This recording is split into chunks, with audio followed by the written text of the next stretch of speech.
कारणावरून तलवारीचा धाक दाखवत चाकूने हल्ला, हल्लेखोर फरार, हल्लेखोरांवर कारवाईची मागणी। अज्ञात कारणावरून कारखान्यात घुसून तलवारचा धाक दाखवत युवकावर चाकूने हल्ला केल्याची घटना शनिवारी रात्री 8 वाजण्याच्या सुमारास विवेकानंद नगर येथे घडली। या खुनी हल्ल्यात अशोक ईश्वर पवार वय वर्ष 37 राहणार विवेकानंद नगर काळम्मादेवी मंदिराच्या पाठीमागे विटा हा युवक गंभीर जखमी झाला असून त्याच्यावर विट्यातील ओमश्री हॉस्पिटलमध्ये उपचार सुरू आहेत। या प्रकरणी प्रशांत विजय गायकवाड उर्फ चिंगळ्या राहणार विटा व 2 अनोळखी दोघे अशा तिघांवर विटा पोलीस ठाण्यात गुन्हा दाखल झालाय। दरम्यान याआधी देखील 3 जानेवारी 2024 रोजी प्रशांत गायकवाड याने कोयत्याने हल्ला केला होता, मात्र त्याच्यावर कोणतीही कारवाई झाली नव्हती। त्यामुळे हल्लेखोर प्रशांत विजय गायकवाड उर्फ चिंगळ्या यांच्यासह अन्य 2 साथीदारांवर पोलिसांनी कारवाई करावी अशी मागणी जखमी पवार यांच्या कुटुंबियांना केली आहे। अशोक ईश्वर पवार यांचा विवेकानंद नगर येथील तलावाजवळ पेपरकोन बनवण्याचा कारखाना आहे। शनिवारी दिनांक 7 सप्टेंबर रोजी रात्री 8 वाजण्याच्या सुमारास कारखान्यात असताना प्रशांत गायकवाड व त्याच्यासोबत आणखी 2 अनोळखी युवक कारखान्यात आले। त्या तिघांनी अशोक पवार यास कारखान्याच्या बाहेर ओढत नेऊन गाडीवर बस असे म्हणू लागले। त्यावेळी त्यांनी गाडीवर बसण्यास विरोध केला। प्रशांत गायकवाड याने त्याच्याजवळ असणाऱ्या चाकूने अशोकच्या उजव्या हाताच्या तळव्यावर व उजव्या बाजूच्या ढुंगणावर चाकूने पार केला। खाली पाडून प्रशांत गायकवाड व त्या अनोळखी युवकांनी मिळून लाथाबुक्क्यांनी मारहाण करून शिवीगाळ करून तुला आज सोडत नाही, मारूनच टाकतो अशी धमकी दिल्याचं अशोक पवार याने विटा पोलीस ठाण्यात दिलेल्या फिर्यादीत म्हटलं आहे।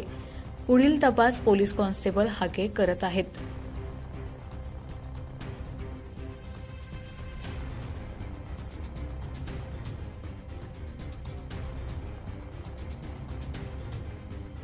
माझ्या मुलाला सारखं बघा असं काहीतरी करायला लागले, ती मारामारी हाणामारी करायला लागली, ती आम्हाला सेफ्टी नाही।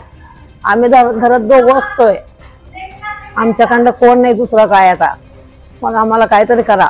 मी अशोक ईश्वर पवार राहणार विवेकानंद नगर विटा, इथे माझा कारखाना आहे पेपरकोन बनवण्याचा। नेहमीप्रमाणे मी माझ्या कारखान्यामध्ये बसलो असताना संध्याकाळी 7-7:30च्या सुमारास प्रशांत विजय गायकवाड आणि अज्ञात 2 ते 3 व्यक्ती त्यांनी येऊन मला बाहेर बोलवून नेऊन मारहाण चालू केली। गाडीवर बसा म्हणले, घेऊन जाणार तुम्हाला। मी त्यांना विरोध केल्यानंतर मला त्यांनी चाकू गुप्तीने त्यांनी मला वार केले। त्याच्यानंतर मी आरडाओरडा करून आमच्या परिसरातील माणसं एकत्र करण्याचा प्रयत्न करून बोलवले मी, तर त्यांनी आल्यानंतर मग त्यांना विरोध केल्यानंतर ते थांबवून गाडी घेऊन त्यांनी तिथून निघून गेले।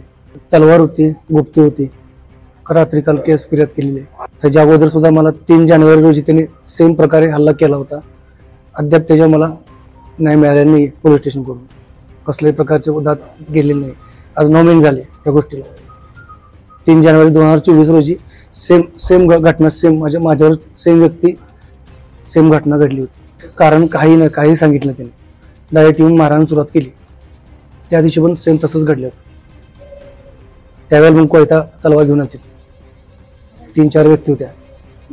त्यावेळेला सुद्धा मी केस नमूद केलेली आहे, FIR कॉपी आमच्याकडे आहे। हे दुसऱ्यांदा झाले सर, तेव्हा पण असंच झालं। अनोळखी असते, येते त्याच्यावर वार करते। मागच्या कोयता घेऊन आले तेव्हा पण मुक्का मार खूप मारले। आता हे दुसऱ्यांदा आहे। आता एवढं डेंजर झाले, इंजुरी पण जास्ती झाले त्याला। आता तर आम्हाला न्याय भेटला पाहिजे, त्याला सेफ्टी नाही। रात्रीचं असं करते, तो त्याच्या कामात असतोय, अचानक येऊन त्याला धरणार, बाहेर ओढून नेणार, कोयता दाखवणार, चाकू दाखवणार।